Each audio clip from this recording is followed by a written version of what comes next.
No dia de Pentecostes, todos estavam reunidos num só lugar. De repente, veio do céu um som como de um poderoso vendaval e encheu a casa onde estavam sentados. Então surgiu algo semelhante a chamas, ou línguas de fogo, que pousaram sobre cada um deles. Todos ficaram cheios do Espírito Santo e começaram a falar em outras línguas, conforme o Espírito os habilitava. Naquela época, judeus devotos de todas as nações viviam em Jerusalém. Quando ouviram o som das vozes, vieram correndo e ficaram espantados, pois cada um deles ouvia em seu próprio idioma. Muito admirados, exclamavam: "Como isto é possível? Estes homens são todos galileus, e no entanto cada um de nós os ouve falar em nosso próprio idioma.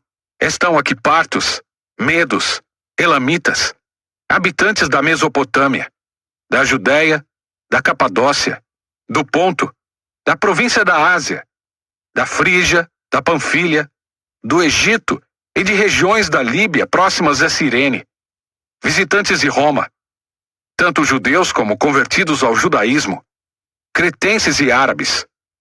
E todos nós ouvimos estas pessoas falarem em nossa própria língua sobre as coisas maravilhosas que Deus fez." Admirados e perplexos, perguntavam uns aos outros: "Que significa isto?" Outros, porém, zombavam e diziam: "Eles estão bêbados."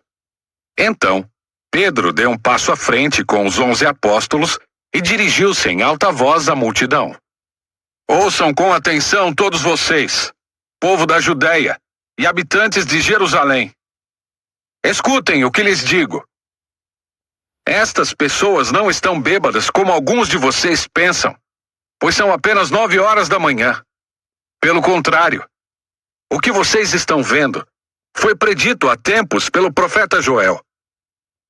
Nos últimos dias, disse Deus, derramarei meu espírito sobre todo tipo de pessoa. Seus filhos e suas filhas profetizarão. Os jovens terão visões, e os velhos terão sonhos. Naqueles dias, derramarei meu espírito até mesmo sobre servos e servas, e eles profetizarão. Farei maravilhas em cima, no céu, e sinais embaixo, na terra. Sangue e fogo, e nuvens de fumaça. O sol se escurecerá, e a lua se tornará vermelha como sangue, antes que chegue o grande e glorioso dia do Senhor. Mas todo aquele que invocar o nome do Senhor será salvo. Povo de Israel, escute.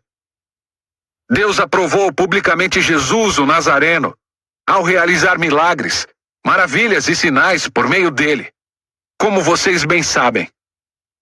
Ele foi entregue conforme o plano pré-estabelecido por Deus e seu conhecimento prévio daquilo que aconteceria. Com a ajuda de gentios que desconheciam a lei, vocês o pregaram na cruz e o mataram. Mas Deus o ressuscitou, libertando-o dos horrores da morte, pois ela não pôde mantê-lo sob seu domínio. A respeito dele, disse o rei Davi: Vejo que o Senhor está sempre comigo, não serei abalado, pois ele está à minha direita. Não é de admirar que meu coração esteja alegre e que minha língua o louve. Meu corpo repousa em esperança. Pois tu não deixarás minha alma entre os mortos, nem permitirás que o teu santo apodreça no túmulo. Tu me mostraste o caminho da vida, e me encherás com alegria de tua presença.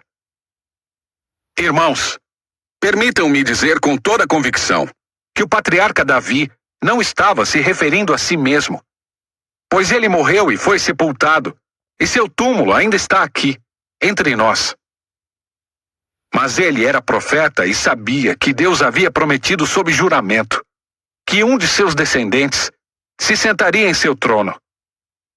Davi estava olhando para o futuro e falando da ressurreição do Cristo, que não foi deixado entre os mortos, nem seu corpo apodreceu no túmulo.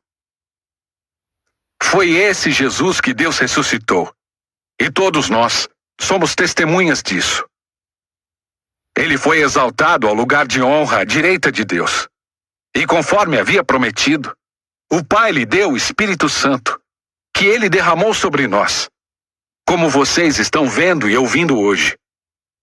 Pois Davi não subiu ao céu e, no entanto, disse: O Senhor disse ao meu Senhor: Sente-se no lugar de honra à minha direita, até que eu humilhe seus inimigos e os ponha debaixo de seus pés. Portanto, saibam com certeza, todos em Israel, que a esse Jesus, que vocês crucificaram, Deus fez Senhor e Cristo. As palavras partiram o coração dos que ouviam, e eles perguntaram a Pedro e aos outros apóstolos: Irmãos, o que devemos fazer? Pedro respondeu: Vocês devem se arrepender para o perdão de seus pecados, e cada um deve ser batizado em nome de Jesus Cristo. Então receberão a dádiva do Espírito Santo. Essa promessa é para vocês, para seus filhos e para os que estão longe. Isto é, para todos que forem chamados pelo Senhor nosso Deus. Pedro continuou a pregar, advertindo com insistência a seus ouvintes: Salvem-se desta geração corrompida. Os que acreditaram nas palavras de Pedro foram batizados, e naquele dia houve um acréscimo de cerca de 3.000 pessoas.